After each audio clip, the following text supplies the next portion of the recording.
Hello everybody, my name is Jared, and today I'm going to be reviewing for you Godzilla for PS4.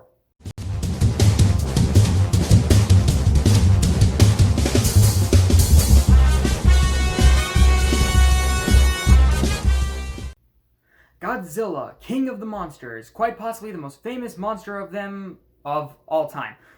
Ever since he first appeared in the theaters in 1960-something after he destroyed Tokyo, he's become a global phenomenon with merchandise, toys, many movies, and of course, video games. And that shouldn't come to a surprise considering that he's very famous. So when I heard that they were going to make a new Godzilla game for the PlayStation 4, I was really excited. It was the newest console around, and the King of Monsters should definitely get a treatment from them. So I was really looking forward to it. So the first trailer drops and it looks absolutely amazing. It's everything you would want from a Godzilla thing. You've got the army facing off against giant monsters. In the trailer there was Mothra, King Ghidorah, Mechagodzilla, and of course Godzilla. Is that 4? Yes, it is.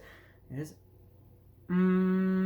Yeah, so they were fighting against the monsters were fighting back, the city is completely destroyed, and then the trailer ends with Godzilla destroying everything inside with his atomic breath, so now I'm even more hyped for the game.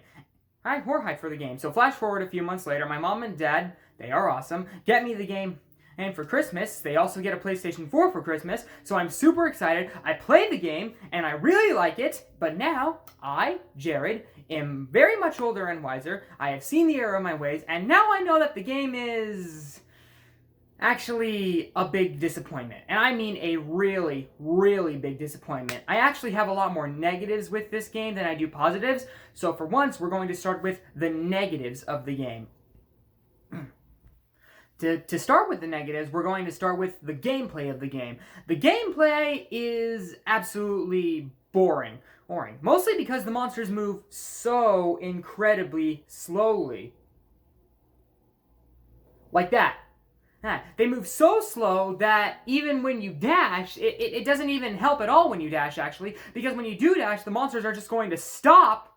They're not going to keep moving because the dashing isn't even like a dash. It's actually a move that you use to fight other monster bosses. So whenever they do dash, they just stop at one point and then they just keep on walking super slowly. And I think I get why the monsters would move slowly in this game because, you know, in all the giant monster movies, the monster, like, because we're usually seeing the monster from the perspective of the humans. The monster is always going like, whoosh, except in a lot slower. But keep in mind, that's from the human's perspective. This game takes place in the monster's perspective. So, the reason the monsters seem to be moving so slowly is because they're so giant. It would take a little while for them, to us at least, to get one part of their feet, one of their legs, over to the direction that they're walking on. But since this would be from a monster's perspective, this being Godzilla or King Ghidorah or Gigan or whatever monster you're playing as, they really shouldn't be moving all that slowly at all. Some monsters do move faster than others, but I mean, come on. Like, take a look at the Godzilla movies back from when he was first around, and he wasn't CGI or computer animated. He was a guy in a rubber costume, and so were all the other monsters. Even though they were giant monsters, they were actually moving really fast. Cause like I've seen the second Godzilla movie, Godzilla Raids Again, where he fights Anguirus, and they are just going to town all over each other. They are moving super fast. So that's why I didn't like how slowly the monsters were moving. Another thing I didn't like about the gameplay was how the boss fights are all kind of the same thing, and so are the levels, but I'll get to that later. The boss fights just basically have another monster. It could be any one of them, except for the ones that, you know, aren't in the game. Just show up, and then you sort of just take them down. There's no monsters, there's no cutscenes. It doesn't even really look like you're hitting them for a second. It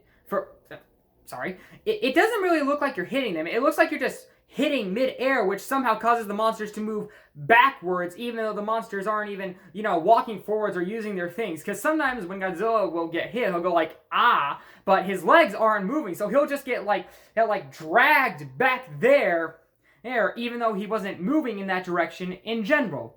And then there's the levels. Now, the levels are all exactly the same. They are all exactly the same. It each consists of this. Godzilla gets to whatever city he's about to destroy and gives a big roar. His goal is to destroy all the generators in the area so that he can get some food after his 60-year hibernation. He basically just destroys the city, fights whatever giant monster is there, destroys the generator.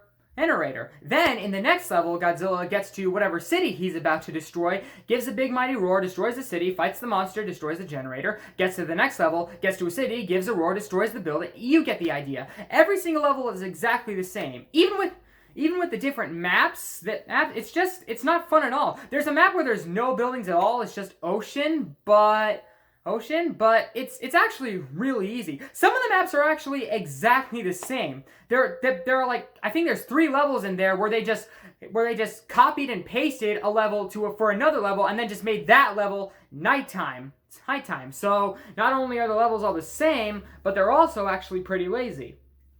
Now let's talk about the story of the game.